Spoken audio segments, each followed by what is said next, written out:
연봉 2억의 강남 아파트, 그땐 모든 게 완벽하다고 믿었지. 내 명함 한 장이면 못 열 문이 없었으니까.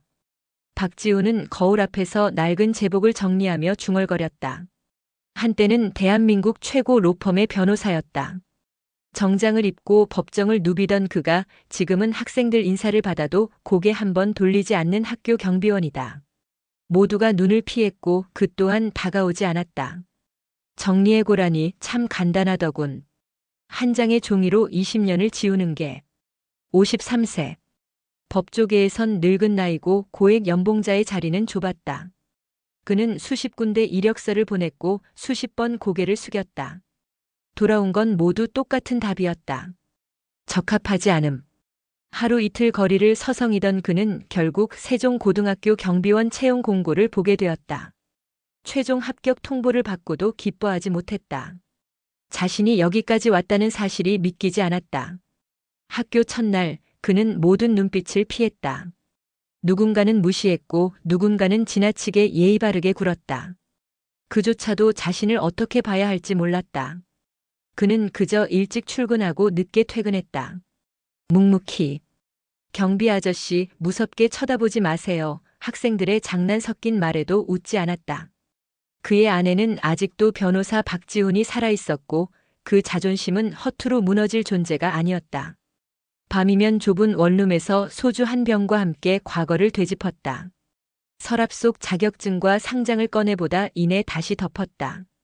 그 이름들은 이제 아무 의미가 없다고 생각했다. 그렇게 3개월. 그는 점점 사람들과 벽을 쌓았다. 누가 다가와도 대답은 짧았고 감정은 배제되었다. 자신을 보호하기 위해 세운 방어막이 점점 높아졌고 그 안에서 박지우는 조용히 무너지고 있었다. 하지만 그날 아침 무언가 달랐다. 정문을 통과하던 한 학생의 얼굴이 그의 눈에 들어왔다. 익숙한 불안이었다. 회의실에서, 피고인석에서, 피해자 대기실에서 수도 없이 봐온 표정. 그 아이는 명백히 무언가를 숨기고 있었다. 김민수 2학년 3반. 평소 조용하지만 눈치를 많이 보던 아이. 그날따라 더욱 긴장해 있었다. 저 아이 뭔가 있다. 경비 업무로 순찰을 돌던 중 학교 창고 쪽에서 이상한 소리를 들었다. 인기척 없는 시간에 들리는 목소리들. 그는 조용히 다가갔고 문틈 사이로 보인 광경은 너무 익숙했다. 3명의 학생이 김민수를 벽에 몰아붙이고 있었다. 위협, 조롱, 그리고 억압. 그는 한순간 멈칫했다. 지금 내가 개입해야 하나? 그러나 아이의 두려운 눈빛이 마음을 흔들었다. 그의 안에서 오랜 세월 꺼내지 않았던 정의감이 다시 꿈틀거렸다. 문을 열고 들어가면서 그는 말했다. 여기서 뭐 하는 거지? 순간 모두의 시선이 그를 향했다. 그는 느꼈다. 이 순간이 단순한 하루의 일부가 아니라 삶의 방향을 바꾸는 출발점이 될 수 있음을. 창고 안의 공기는 숨막히게 정적이었다. 박지훈의 목소리에 가해 학생들은 당황한 표정을 지었다. 하지만 그중 한 명은 능청스럽게 웃으며 말했다. 얘랑 그냥 얘기 좀 하고 있었어요. 박지훈은 눈을 가늘게 뜨고 주변을 둘러보았다. 창고는 CCTV 사각지대였다. 은밀한 장소. 그리고 이들의 표정, 말투, 위치는 그저 대화 이상의 것을 암시하고 있었다. 대화를 하기에 이곳은 너무 구석진데 아니냐. 학생들은 머뭇거리며 눈을 피했다. 박지훈은 단호하게 말했다. 지금 학교 시간이야. 전부 돌아가. 그들은 한순간 눈치를 보더니 마지못해 걸음을 옮겼다. 떠나는 와중에도 한 명은 김민수에게 작게 속삭였다. 이거 안 끝났어. 남겨진 건 박지훈과 김민수 둘뿐이었다. 긴 침묵. 김민수는 고개를 숙인 채 떨고 있었다. 괜찮냐? 네, 감사합니다. 얼마나 된 거야, 이런 일? 그게 왜 물으세요? 난 사람들 표정 읽는 일을 오래 했거든. 법정에서 말이야. 김민수는 고개를 들고 처음으로 박지훈을 똑바로 바라보았다. 지금까지 보던 경비 아저씨와는 다른 얼굴이었다. 무심한 듯 하면서도 깊은 무언가를 담고 있는 눈빛. 왜 선생님들한테 말 안 했어? 얘기해봤자 소용없어요. 증거도 없고 오히려 더 심해질까봐 무서워서요. 그 말에 박지우는 아무 말 없이 고개를 끄덕였다. 너무도 익숙한 현실.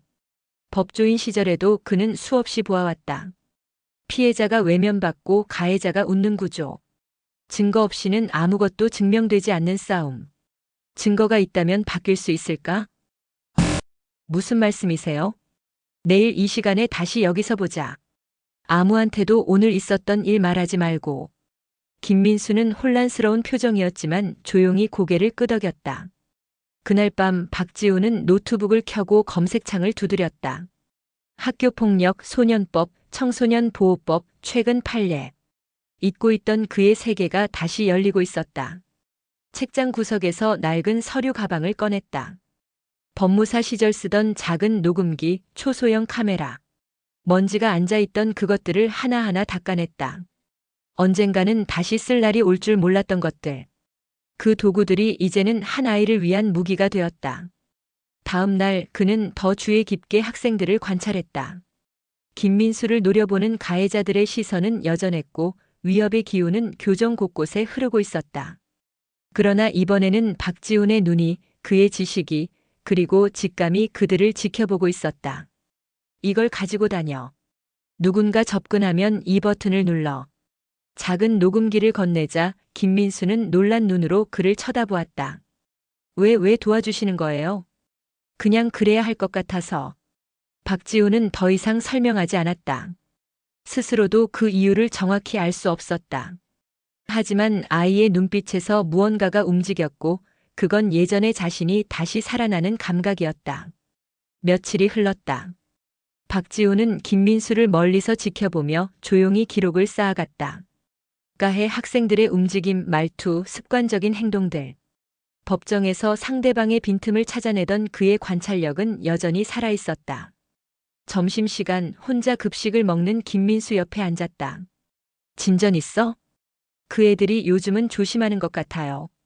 경계하고 있는 느낌이 들어요. 좋은 신호야. 법정도 마찬가지야. 증거 모으는 데는 시간이 필요해. 김민수는 말없이 고개를 끄덕였다. 그리고 조심스럽게 물었다. 아저씨, 혹시 변호사셨던 거예요? 박지우는 한순간 당황했지만 곧 웃으며 대답했다. 그건 옛날 얘기야. 지금은 여기 경비원이야. 그는 여전히 자신의 과거를 드러내고 싶지 않았다.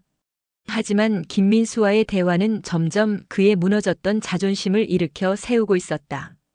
박지우는 조심스럽게 교사들에게도 질문을 던졌다. 특정 반의 분위기, 학생들 사이의 문제. 처음엔 어색했지만 점점 교사들도 그의 관심이 진심임을 느끼기 시작했다. 처음엔 무뚝뚝하셔서 걱정했는데 아이들을 진심으로 생각하시는 것 같아요. 그 말에 박지우는 조용히 고개를 끄덕였다. 그리고 생각했다. 이 일이 내 일일지도 모르겠다. 그리고 그날 오후 결정적인 순간이 찾아왔다. 교내 화장실. 김민수가 3명의 학생에게 다시 둘러싸였다. 너 경비 아저씨한테 일렀지? 아니야. 그런 거 아니야. 거짓말 하지 마. 우리 요즘 감시당하는 거 모르냐? 오늘 확실히 끝내주지. 그러나 바로 그때 문이 열리고 박지훈이 들어섰다. 뭐 하는 거지 지금? 가해자 중 한 명이 비웃었다. 학생 화장실까지 감시하시나 보죠? 지금 너희가 하고 있는 건 단순한 대화가 아니야. 협박이고 반복된 폭행이야. 증거도 없으면서 뭐요? 박지우는 침착하게 자신의 휴대폰을 꺼냈다. 영상이 재생되었다. 며칠간 찍어온 가해 학생들의 위협 장면들이 화면에 고스란히 담겨 있었다. 그리고 너희 대화는 지금 이 순간도 녹음되고 있다. 김민수의 주머니에 녹음기 있어. 새 학생은 순간 얼어붙었다. 장난처럼 시작된 일이 현실의 무게를 갖기 시작했다. 가해 학생들의 얼굴에서 웃음기는 완전히 사라졌다. 휴대폰 화면 속에 담긴 영상과 김민수의 주머니 속 녹음기. 그들은 한순간에 자신들의 행동이 단순한 장난이 아닌 처벌 가능한 범죄로 기록되고 있음을 깨달았다. 이거 진짜로 경찰에 넘기실 건가요? 그건 내가 결정할 일이 아니야. 학교가 판단하겠지. 다만 지금 이 순간도 너희 말은 모두 녹음되고 있다는 걸 기억해. 박지훈의 목소리는 낮았지만 단호했다. 학생들은 말을 잇지 못했다. 그중 한 명은 눈동자를 흔들며 말했다. 우린 그냥 장난이었어요. 진짜로 때린 건 없었어요. 그래서 괜찮다는 거냐? 상대가 괴로워하고 공포를 느끼고 학교에 오기 싫어졌는데도 그게 장난이라고 말할 수 있어? 그 말에 아무도 대답하지 않았다. 침묵만이 무겁게 내려앉았다. 그날 오후 교장실에는 여러 사람이 모였다. 가해 학생들과 그들의 부모, 피해 학생 김민수와 부모, 담임 교사, 그리고 박지훈. 책상 위엔 녹음기와 휴대폰이 놓여 있었다. 차가운 증거들이었다. 이번 사건은 단순한 다툼이 아닙니다. 학교 폭력입니다. 그것도 계획적이고 반복된 형태의. 교장의 목소리는 굳건했고 담임 교사도 고개를 끄덕였다. 가해 학생의 한 어머니가 말했다. 아이가 철이 없어서 그랬던 거예요. 한 번만 용서해 주시면. 박지우는 말없이 그들을 바라보았다. 김민수는 고개를 숙인 채 말이 없었다. 그 부모 역시 긴 시간 눈물을 훔치고 있었다. 철이 없어서 그 말이 얼마나 많은 피해자들을 다시 아프게 만드는지 아시나요? 박지훈의 말에 공기가 정적처럼 얼어붙었다. 회의가 끝난 뒤 교정에서 박지훈을 따라온 김민수와 그의 부모는 조용히 고개를 숙이며 말했다. 진심으로 감사드립니다. 저희 아들이 얼마나 힘들어했는지 아무도 몰랐습니다. 정말 고맙습니다. 아이가 그날 밤 처음으로 울면서 저희에게 말했어요. 누군가 자기를 믿어줬다고. 박지훈은 손사래를 치며 말했다. 제가 한 일은 그저 해야 할 일이었습니다. 김민수는 한참 망설이다가 조심스럽게 말을 꺼냈다. 선생님, 사실 인터넷에서 찾아봤어요. 박지훈 변호사님. 박지훈은 놀란 표정으로 아이를 바라보았다. 그런 거 굳이 알 필요는 없는데. 아니에요. 선생님이 얼마나 대단한 분이셨는지 알게 됐어요. 근데 오늘 직접 보니까 더 대단하신 것 같아요. 그 말에 박지훈은 말을 잇지 못했다. 그저 조용히 웃었다. 며칠 후 박지훈은 다시 교장실로 불려갔다. 박 선생님, 이번 일 덕분에 학교 이사회에서도 많은 얘기가 오갔습니다. 선생님의 전 직업에 대해서도 이제야 알게 되었고요. 그건 말하지 않는 게 맞다고 생각했습니다. 왜요? 그렇게 훌륭한 경력을. 지금은 경비원이니까요. 그게 제 자리라고 생각했거든요. 교장은 미소를 지었다. 저희 학교에 학생 법률 상담실을 만들까 합니다. 요즘 아이들은 정보는 많지만 정작 어떻게 대처해야 할지를 모르거든요. 혹시 겸직 가능하신가요? 제가요? 추가 수당도 지급될 겁니다. 정문을 지키는 것만큼 아이들의 권리를 지키는 일도 필요하니까요. 박지훈은 당황한 표정으로 한참을 말이 없었다. 문득 원룸 책상 위에 놓인 낡은 배지가 떠올랐다. 그리고 한때 자신이 수많은 사람의 삶에 관여하던 시절의 기억도. 생각해 볼 시간을 주시겠어요? 물론입니다. 천천히요. 그날 밤 그는 오래된 책꽂이에서 법률 서적을 꺼냈다. 한 장 한 장을 넘기며 오랫동안 닫아두었던 기억들을 떠올렸다. 그 안에는 여전히 살아있는 열정과 전문성이 남아있었다. 무너졌다고 생각했던 커리어는 사실 다른 형태로 다시 시작될 준비를 하고 있었던 것이다. 박지훈은 이제 묻기 시작했다. 나에게 진짜 중요한 것은 무엇이었는가? 명함에 적힌 직책인가? 누군가의 인생에 도움이 되는 사람이 되는 것인가? 그 답은 생각보다 가까운 곳에 있었다. 학교는 눈에 띄게 달라졌다.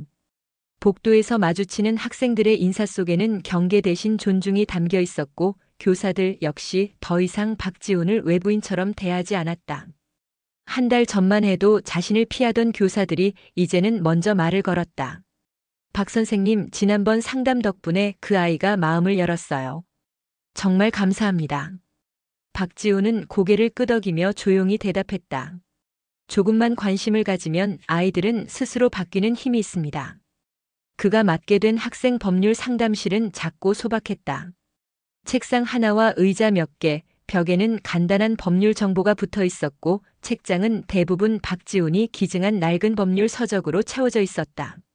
처음엔 아이들이 잘 오지 않았다. 낯설고 어렵게 느껴졌기 때문이었다. 하지만 한 명, 두 명. 궁금한 것이 생긴 아이들이 조심스럽게 문을 두드리기 시작했다. 저희 아빠가 엄마랑 이혼하신다고 하는데 제가 뭘 할 수 있는 게 있을까요? 학원비를 못 내서 선생님한테 눈치가 보여요.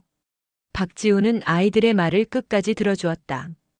그리고 어떻게 하면 그들이 상황을 조금이라도 더 이해하고 덜 두려워할 수 있을지 설명해 주었다. 무뚝뚝하고 말수적던 그가 이제는 학생들의 고민을 함께 나누고 그들의 눈높이에 맞춰 설명하는 사람이 되었다. 점심시간이면 상담실 문 앞에 줄이 생기기 시작했다. 친구를 데려오는 학생도 있었고 상담 후 쪽지 편지를 남기고 가는 학생도 있었다. 선생님 덕분에 엄마한테 제 마음을 처음으로 말했어요. 고맙습니다. 저도 나중에 법을 공부하고 싶어요.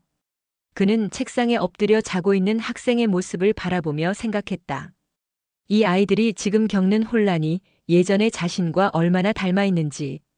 자신도 한때는 두려웠고 외로웠고 무력감을 느꼈다.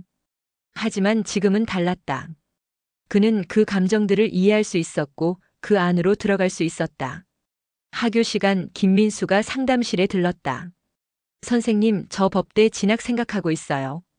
박지우는 놀란 눈으로 아이를 바라보았다. 진심이야? 네.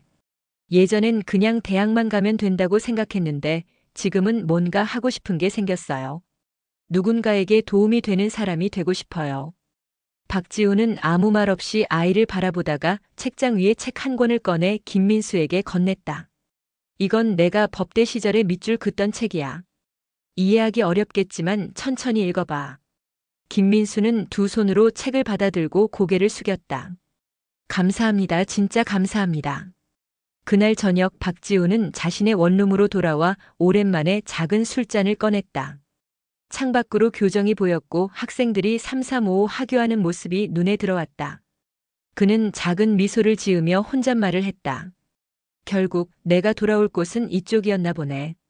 예전처럼 법정에서 판결을 이끌어내지는 않지만 이제는 아이들의 마음에서 변화의 씨앗을 심고 있었다.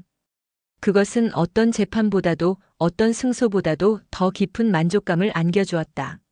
며칠 후 교장은 다시 박지훈을 불렀다. 학생들이 법률 동아리를 만들고 싶어 합니다. 지도해 주시겠어요? 박지훈은 고개를 숙여 대답했다. 기꺼이 하겠습니다. 동아리 첫 모임 날, 3명의 학생이 회의실에 모였다. 그중 한 명은 김민수였다. 다른 아이들도 학교 폭력, 가정 문제 등 다양한 경험을 겪은 아이들이었다. 여러분이 지금 겪은 일이 언젠가 누군가를 도울 수 있는 지식이 될 수 있습니다. 법은 어려운 게 아닙니다. 서로를 보호하는 약속이죠. 그날 수업이 끝난 후 한 학생이 조심스럽게 물었다. 선생님은 왜 변호사를 그만두셨어요? 박지우는 잠시 멈칫했지만 이번에는 숨기지 않았다. 처음엔 해고였고 나중엔 자존심이었지. 근데 지금은 그게 다 운명이었나 싶다. 그게 아니었으면 너희를 못 만났을 테니까. 아이들은 조용히 웃었다. 그날 밤 그는 처음으로 과거의 명함을 꺼내 불 속에 던졌다. 무거운 상징을 내려놓는 순간 오히려 마음은 가벼워졌다. 지금 그는 이름보다 중요한 것을 얻고 있었다. 믿음, 존경, 영향력. 그리고 자신을 필요로 하는 누군가의 존재. 박지우는 마침내 다시 누군가를 지킬 수 있는 자리에 서 있었다. 계절은 어느새 겨울로 접어들고 있었다. 하얀 입김이 교문 앞에 맴돌고 아이들의 목도리가 하나둘 늘어났다. 그러나 박지훈의 하루는 여전했다. 아침엔 교문 앞에서 학생들을 맞이하고 오후엔 상담실에서 그들의 목소리를 들어주는 것. 단순하지만 결코 가볍지 않은 루틴이었다. 그의 일상에 특별한 변화가 찾아온 건 김민수의 편지 한 통 때문이었다. 선생님, 이젠 더 이상 두렵지 않아요. 선생님이 보여주신 걸 저도 누군가에게 보여주고 싶습니다. 짧은 문장이었지만 박지우는 책상에 앉은 채 한동안 그 편지를 바라보았다. 누군가의 어깨를 받쳐주는 일이 얼마나 큰 의미가 있는지 이제는 그는 알고 있었다. 동아리 활동도 점점 활기를 띠었다. 처음엔 셋이던 모임이 10명이 되었고 간단한 모의 재판이나 법률 토론 같은 활동들이 아이들 사이에서 인기를 끌기 시작했다. 박 선생님, 다음 주에는 학교 폭력 예방 캠페인도 저희가 준비해 볼게요. 그래. 그럼 형법 말고 청소년 보호법 조항도 같이 공부해보자. 아이들은 점점 스스로를 보호하고 타인을 배려할 수 있는 법의 언어를 익혀갔다. 그것은 더 이상 시험을 위한 공부가 아니었다. 삶을 위한 무기였고 연대의 말이었다. 어느 날 교무회의 후 교장이 조용히 박지훈을 불렀다. 박 선생님, 이사회에서 이야기 나왔습니다. 아예 정규직으로 전환하고 학생 인권 및 법률 교육 담당관이라는 새 직책을 신설하자는 의견이 많아요. 어떠세요? 제가 그 자격이 있을까요? 이미 하고 계시잖아요. 공식화하자는 겁니다. 박지훈은 말없이 고개를 숙였다. 예전이라면 화려한 직함에 기뻐했을 것이다. 하지만 지금은 그보다 더 묵직한 감정이 밀려왔다. 자신이 필요한 사람이라는 확신. 그것이야말로 지난날 잃어버렸다고 믿었던 그의 정체성이었다. 며칠 뒤 동아리 아이들이 작은 서프라이즈를 준비했다. 선생님, 저희끼리 선생님 이름 딴 정의상 만들었어요. 매달 학교 안에서 가장 용기 있는 행동을 한 사람에게 주려고요. 이건 너무 과한데. 선생님이 시작한 일이잖아요. 우리도 그걸 계속 이어가고 싶은 거예요. 박지훈은 아무 말 없이 상장을 바라보았다. 아이들이 만든 정성스러운 디자인, 삐뚤빼뚤한 글씨. 상금도 없고 명예도 없지만 그 어떤 상보다 진심이 담겨 있었다. 그날 밤 그는 오랜만에 아버지 산소에 들렀다. 아버지, 나 요즘 다시 일하고 있어요. 이번엔 좀 다르긴 한데 이상하게 이 일이 더 잘 맞는 것 같아요. 추운 공기 속에서 박지훈은 천천히 손을 모았다. 법정에서의 승리보다 강남 아파트보다 더 따뜻한 무언가가 그의 삶에 스며들고 있었다. 그리고 그 따뜻함은 어느 날 예기치 못한 사건으로 시험대에 올랐다. 어느 오후 1학년 여학생이 혼자 교정에서 울고 있다는 신고가 들어왔다. 박지훈은 바로 그 자리로 향했다. 학생은 놀란 얼굴로 박지훈을 바라보았고 곧 울음을 멈추지 못했다. 집에 문제가 있어요. 아빠가 요즘 술만 마시면 저한테 화내고 무섭게 굴어요. 엄마는 아무 말도 못하고. 그는 말없이 자리에 앉아 아이와 눈높이를 맞췄다. 괜찮다. 그 말은 지금 하지 않으렴. 대신 우리가 같이 할 수 있는 일이 뭔지 알아보자. 그날 그는 아이의 동의를 받아 상담 일지를 남겼고 지역 아동보호전문기관과 연락을 취했다. 교장은 박지훈에게 조용히 물었다. 이거 너무 개입하는 거 아닌가요? 아이를 지키는 게 우리 일입니다. 지금 놓치면 나중엔 회복할 수 없어요. 며칠 후 해당 학생은 전문 상담을 받게 되었고 가정은 복지 프로그램과 연계되었다. 그리고 박지훈은 그 아이의 일기장을 통해 또 한 줄의 문장을 발견했다. 경비 아저씨가 아니라 나를 지켜주는 진짜 어른을 만난 날. 그 문장을 천천히 읽던 박지훈은 오래전 법무법인 창가에서 바라보던 도시의 야경을 떠올렸다. 그땐 성공이란 고층 빌딩 꼭대기에 있는 줄 알았다. 하지만 지금은 안다. 진짜 성공은 누군가의 마음에 남는 것. 누군가의 인생을 바꾸는 순간 옆에 있는 것. 이제 그는 단순한 경비원도 단지 변호사도 아닌 존재가 되었다. 두 세계 사이의 다리. 아이들의 마음과 세상의 법 사이에서 그는 누구보다 단단하고 따뜻한 다리가 되고 있었다. 겨울이 깊어지면서 학교 교문 앞 나무엔 서리가 내려앉았다. 그러나 박지훈의 눈빛은 그 어느 때보다 따뜻해져 있었다. 학생들의 안녕하세요. 라는 인사에는 이제 진심이 담겼고 그는 언제나 그 자리에 서 있었다. 어느 날 김민수가 상담실에 들어섰다. 손에는 대학 합격증이 들려 있었다. 선생님, 합격했어요. 서울법대요. 박지훈은 아무 말 없이 고개를 끄덕였다. 김민수의 눈빛은 자신감으로 반짝였고 그 안엔 더 이상 두려움이 없었다. 선생님 덕분이에요. 진심으로요. 그건 내가 이겨낸 거다. 하지만 그 출발선에 선생님이 있었어요. 저한텐 그게 전부였어요. 박지훈은 그 말에 오래도록 대답하지 못했다. 수많은 승소 판결문보다 이 한마디가 훨씬 더 묵직하게 가슴을 두드렸다. 그날 오후 학교 게시판엔 새로운 공지가 붙었다. 세종고 법률 인권 동아리 제1회 정의상 시상식. 교내 방송을 통해 박지훈의 이름이 언급되었고 학생들은 자연스레 박지훈을 바라보며 박수를 보냈다. 그는 그 자리에 서서 작은 상장을 받았다. 세상을 바꾸는 사람은 꼭 법정에 서 있는 변호사만은 아닙니다. 정의란 누군가를 외면하지 않는 것에서 시작됩니다.